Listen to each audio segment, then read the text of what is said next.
Hello, ladies and gentlemen, and welcome to Commonsense Africa podcast. I'm your host, Ugo Chukwunwokoro. Thank you for joining us today. And if you haven't already subscribed to our channels or liked us on any of our social media channels, please do so. And if you like what we're doing, please, folks, share with other people. We want people to hear and to understand what this podcast is all about. The Common Sense Africa podcast is all about public service, is all about getting the information out there so that Africans can make a better decision when it comes to their governance.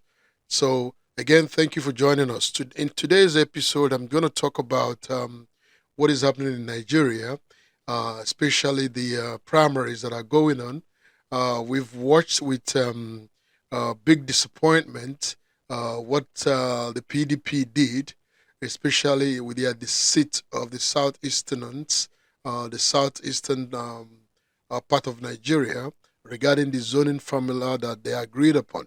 So the zoning formula says that the southeast should be producing the president of Nigeria in 2023, but PDP deceived the southeasterners on that, and the southeasterners, of course, did not even help the issues because they were not united in their pursuit to secure this uh, opportunity to produce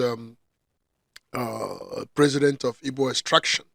So PDP then took advantage of the disunity amongst the Igbos, among the Southeasterners, and allowed money to override, money to take over or to overshadow that agreement that they made regarding zoning, which should have been the opportunity of or the chance of the Southeasterners to produce the presidency.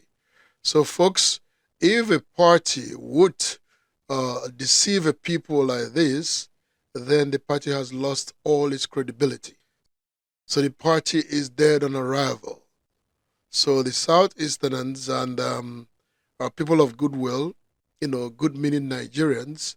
So PDP, if they cannot maintain an agreement that they made within their party, then they are not them and whoever their candidate is, they are not worthy of Nigerians even considering them, let alone trying to vote their candidate as the next president. They do not mean well. In my last episode, I talked about all that. If they spent all that money, the candidates, to secure delegates, just delegates, to vote for them, they do not mean well. So the Igbos and you are partly to be blamed because you went to a war not having a strategy on how to win. Individual interest overshadow the common interest of the people of the southeastern state part of Nigeria. So if the Igbos had done a better homework, if they had come with a united front, believing and agreeing that is either they are given the opportunity to produce uh, the presidency of Nigeria, uh, or you know, or they say to hell with PDP. But no, the Southeasterners were not united in the primaries because some folks weren't really pursuing that quest, that interest of the Igbos to produce a presidency of Igbo extraction. Some folks were busy scheming to become running mate of the quote unquote the candidate from the northern part of Nigeria. So that is not how you do these things. The northerners, when they come, if they mean to produce the presidency, they get united, and it was displayed, during the PDP primaries, that the northerners were united, and that was why the governor from was Sokoto, you know, uh, kind of deceived Governor Wike of Rivers State, abandoned him at a very crucial time, and withdrew, and had not just that he withdrew, but he had his, delegates support Atiku Abubakar, his northern brother. So that shows you that the Northerners were united in their pursuit, even though their pursuit is dishonorable, because they should have respected the PDP zoning formula that says the Southeasterners would produce the next president come 2023. But it shows you, how uh, uh, disregarding they are to the Igbos, because the Igbos are not united. So the Igbos, I hope this is a sad lesson that the Northerners have taught you, and I hope APC would correct that. And I'm happy so far what APC is doing. As a matter of fact, today, the leader of APC, President Muhammadu Buhari, uh, laid support to APC producing a candidate of from the south. So, and that is remarkable. That shows some type of integrity, but it's not enough for the candidate to be from the south, but it has to be a sound candidate, a candidate with integrity, a candidate with capacity, a candidate that we know that can produce. It shouldn't just be a stooge that will be put there. And when we talk about the South, it has to be a candidate from the southeastern part of Nigeria. So PDP schemed Peter Obi out of their primaries, and he left. And thank goodness he now secured the ticket of the Labour Party. So he is a candidate there at the Labour Party. He's built so much momentum, and that Peter Obi has now become the candidate to beat. So if the Southeasterners are thinking right, they should continue their pressure on APC to produce uh, a candidate of Igbo extraction at APC, so that the contest will be between two Igbo people, talking about Peter Obi of Labour Party, and whoever the candidate of APC hopefully will be another Igbo person. Folks, it's not hard to actually figure out which of these candidates that can deliver. Let's just live about. Everybody knows I'm not in support of zoning or quota system or whatever you have. I'm in support of meritocracy. I'm in support of candidates emerging based on merit. But this time around is very unique, that all the better candidates, the candidates that have the right integrity, the right capacity to actually lead Nigeria come 2023, are from the Igbo part of Nigeria. I mean, the likes of uh, if you look at, as a matter of fact, you look at the antecedents, look at those that were governors or that are still governors, look at what they've done, in their various states, and then you look at the other ones that though they are not governors, maybe they are ministers or something. You look at they are men of very high integrity. You know, so if any of them emerges as a candidate of APC, it's going to be quite interesting.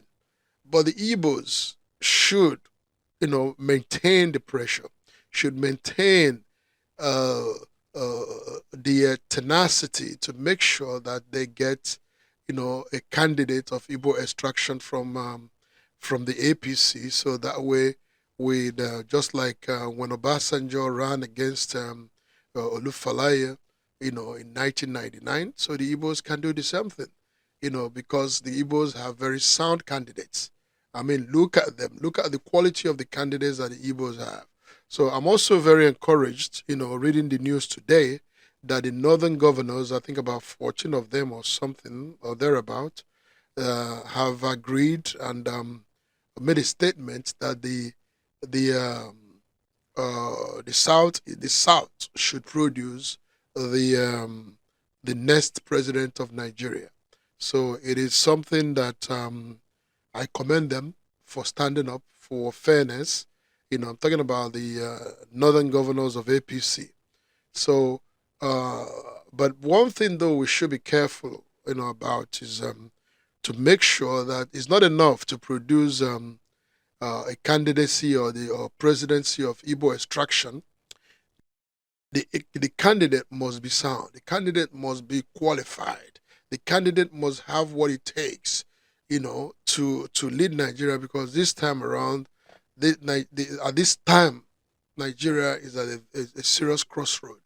So it needs a steady hand. It needs somebody that has the mental capacity, the character to actually come on board and begin to lead Nigeria to a promised land.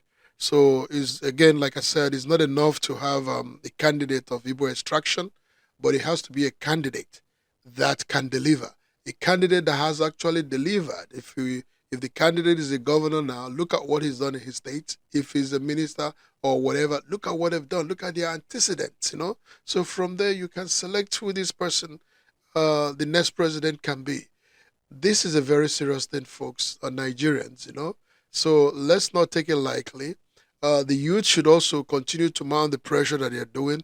I am highly encouraged by the response of the youth of Nigeria, how they are registering to vote. So this is how you can change a nation. We must all come together to do that. So to my Igbo brothers and sisters, it's not enough for us to produce the next president of Nigeria. We must go back and begin to reclaim our homeland. We've abandoned our homeland. We've abandoned the way the Igbos do things. And that is why criminality has increased in the Igbo land. So, by whether it's the federal government of Nigeria that caused the destabilization of Igbo entrepreneurship or Igbo industriousness or Igbo commerce or vibrancy, economic vibrancy, the Igbos need to reclaim that, because I remember growing up in Nigeria, uh, the Igbos were never idle. The youth, the young men and women of Igbo extraction were never idle. It used to be when uh, they finished from secondary school and all that. Those that their parents had money to go to college would go straight to college. Those that didn't have enough money for college, but they had money for technical institutions, will go to technical institutions. And those that don't have money at all, but they have uh, quests, to better themselves, will go to either Aba or Onitsha, and then they will begin to, as we call it in Igbo land, learn market. Is apprenticeship. So they do apprenticeship 4 or 5 years, and they are like somebody that went to college. So they start their life.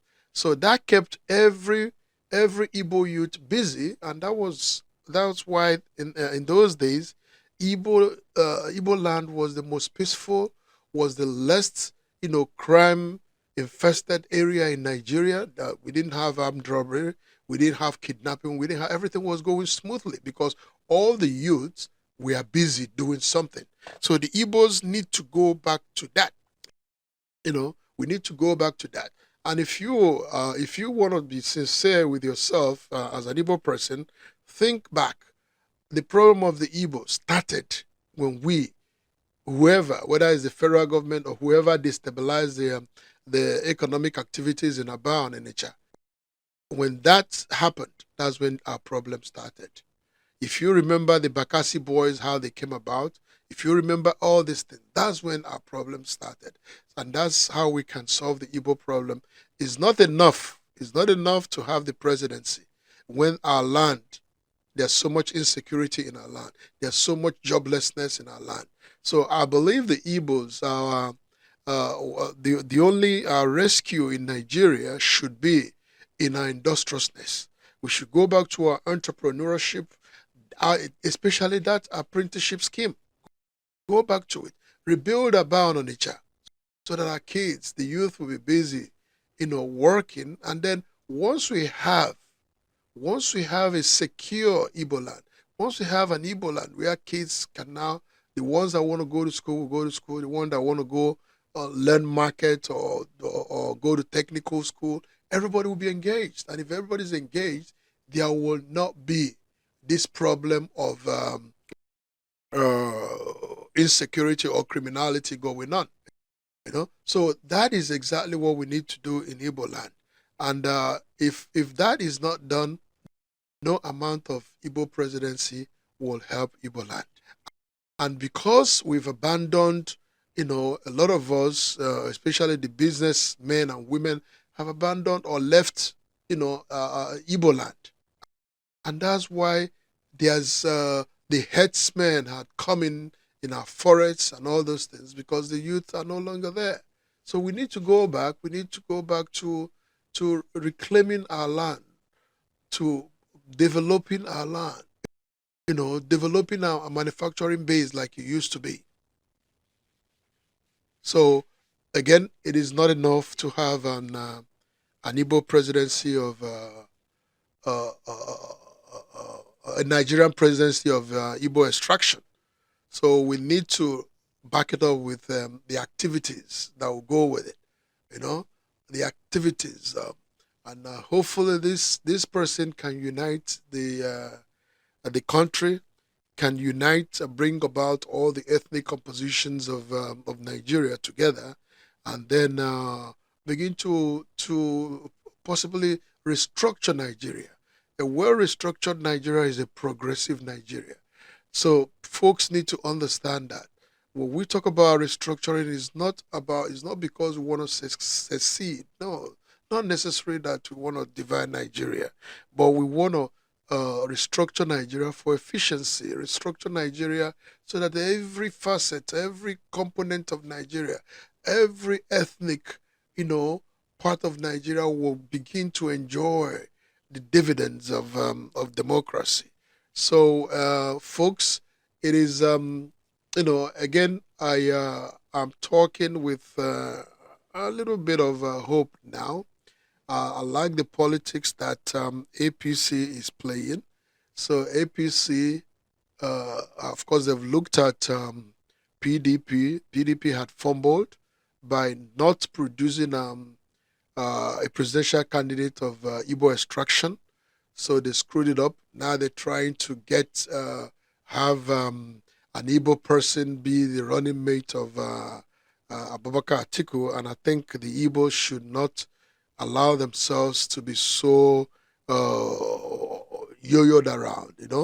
So the Igbos not only shouldn't there, because no amount of Igbo running mate will save PDP. PDP is dead on arrival. I can tell you that, because the arrogance, the daylight bribery that happened during PDP primary is enough to disqualify whoever their candidate is. So Nigerians shouldn't even consider whoever their candidate, let alone whether they have the finest Igbo person as their running mate. It is still, they have deceived the Igbos, they have deceived Southerners by abandoning the zoning formula. That gentleman agreement should have been respected. So again, I like what APC, and I hope APC takes full advantage of the fumbling of PDP to produce, make sure that their presidential candidate is somebody of Igbo extraction. That's the only way APC can win and continue to be in power.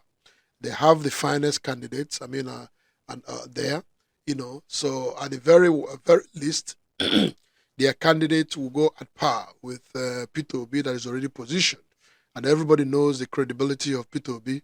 And of course, the youth have built so much momentum around him now that, as a matter of fact, Peter Obi is now the candidate to beat if we conduct a free and fair election.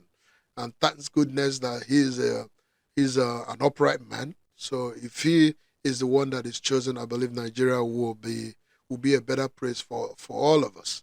So again, the Igbos, you need to be more strategic. You need to be more united as you fight. So do not take what is happening at APC for granted. You need to continue to mount the pressure. You need to continue to let them know that the only way APC can win the next election or make an impact is by having a candidate of Igbo extraction. And let that candidate not just be a stooge, let it be a candidate that is upright, a candidate that has produced, both as a governor or even as a minister or whatever position that he or she has held before. So, folks, let's keep it going. Let's keep praying. Let's keep mounting the pressure, and let's keep demanding that money shouldn't be the issue. That candidates should not be bought, but instead that candidates should earn their position. And on that note, again, I want to thank you, and I want to appeal to each and every one of our viewers. If you heard what we said, if you like what we are doing, please do support us when you go to our YouTube channel. Watch the ads, share it amongst your friends, like us on Facebook, Instagram, wherever, Twitter, LinkedIn, wherever it is. Okay, so that we can get this message to everybody, because this is a very important public service uh, announcement or information that we're passing around. God bless you all, and God bless Nigeria. Thank you very much.